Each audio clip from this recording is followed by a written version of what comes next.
Yes. So this is another type of numerical. Here in this question, consumption function is given. C is equal to 100 plus 0.5 y. Show that as income increases APC will decrease. ये हमने prove करना है कि अगर income बढ़ती है तो APC decrease करती है। अब हमें क्वेश्चन में कंजप्शन फंक्शन की वैल्यू दी हुई है। सो कंजप्शन फंक्शन का फॉर्मूला क्या है हमारे पास, C is equal to C bar plus B Y. So what is C bar? C bar is autonomous consumption और consumption at zero level of income. तो सी बार क्वेश्चन के according जो सी बार है यहाँ पर हम पुट करते हैं, तो इट मीन्स सी बार कितना हमें क्वेश्चन में दिया हुआ है, इट इज़ 100। और बी कितना है, बी क्या होता है, MPC। So MPC is given to be 0.5 and y is 0। तो ये वैल्यूज़ हमने इसमें पुट कर ली, क्योंकि जो कंजप्शन है वो ज़ीरो लेवल ऑफ इनकम पे गिवन है, तो दैट मीन्स इनकम हमारी कितनी है, 0। हमने ये वैल्यू पुट की तो 0 multiplied by anything is 0, consumption comes to be 100। अब वो क्वेश्चन में पूछ रहा है हमसे कि अगर इनकम इंक्रीज करती है तो APC डिक्रीज करती है। सो लेट अस एज्यूम कि हमारी जो इनकम इनिशियल इनकम है वो 1500 है, फिर उसके बाद हमारी इनकम बढ़ के 2000 होगी। You can take any figure, you can take 500 और हेयर 1000 और हेयर 50, हेयर 100, लाइक आपने इनकम को इंक्रीज करके शो करना है। सो फॉर y1, अगर हम y1 इनकम को एज्यूम करते हैं कि हमारी इनकम 1500 है, हमने इस फॉर्मूले में उसको पुट किया, इस वाले फॉर्मूले में सी बार प्लस बी वाई। तो सी बार हमारी 100 है plus B is 0.5 and y1 है हमारे पास 1500। तो इस दोनों को मल्टीप्लाई करके हमारे पास आ गया 750। तो कंजप्शन हमारी आ गई 850 विद 1500 लेवल ऑफ इनकम। तो इसको हमने APC के फॉर्मूले में पुट किया, APC is equal to consumption upon income. So consumption is 850 and level of income is 1500, it comes to be 0.57।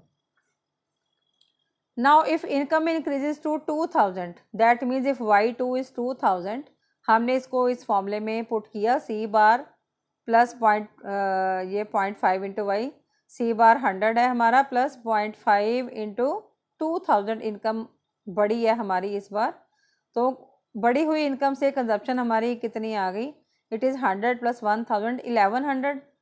अब 2000 इनकम के साथ APC कितनी आई हमारी, APC is equal to C upon Y. C is 1100 and income is 2000, 0.55। अब जब हमारी 1500 income थी तो हमारी APC आई थी 0.57। तो अब हमारी APC आई है, जब हमारी इनकम 1500 से 2000 होगी तो APC हमारी आ गई 0.55। तो हमने क्या देखा कि जैसे इनकम हमने बढ़ाई, as we increase the income from 1500 to 2000, APC decreases from 0.57 to 0.55। So hence it is proved with the increase in income APC decreases. Now next question is, this is another type of question. बस आपको फॉर्मूले बड़े ध्यान से use करने हैं इसमें, तो इसका क्वेश्चन जो है वो बोर्ड के लिए भी इम्पॉर्टेंट है। Now it's asked in the question, find delta S. Delta S means change in saving when 2/3 of income is always spent on consumption expenditure and current income is 50% more than the initial income of rupees 50,000। कि change in saving हमने निकालनी है अगर income का 2/3 part consumption पे खर्च किया जाता है। तो इट मीन्स हमें क्वेश्चन में हमें क्या दिया हुआ है, this 2/3 is, this is MPC given, क्योंकि MPC में ही हम जो चेंज है उसको मेजर करते हैं, क्योंकि उसने हमें क्वेश्चन में बताया कि 2/3 कंजप्शन एक्सपेंडिचर पे खर्च किया जाता है इनकम का। इट मीन्स हमें MPC की वैल्यू दी हुई है 2/3। ठीक है। तो जो करंट इनकम है मीन्स जो प्रेजेंट इनकम है वो 50% ज़्यादा है किससे, इनिशियल इनकम से। इनिशियल इनकम कितनी है वो हमें दी नहीं हुई, तो हम इसको एज्यूम करेंगे। So let initial income in the question is why, हमने एज्यूम कर ली, और करंट इनकम हमने एज्यूम कर ली y1। लेकिन y1 जो है वो क्या कह रहा है क्वेश्चन में, ये 50% more than the initial income. More than word जहाँ पर आ गया इट मीन्स हमने इनिशियल इनकम में प्लस करना है उसका 50%। So y1 equal to 50% of initial income plus initial income. So initial income जो है हमें क्वेश्चन में गिवन है कितनी, 50,000। सो हमने वैल्यूज़ यहाँ पे पुट कर ली, 50% ऑफ 50,000 प्लस 50,000।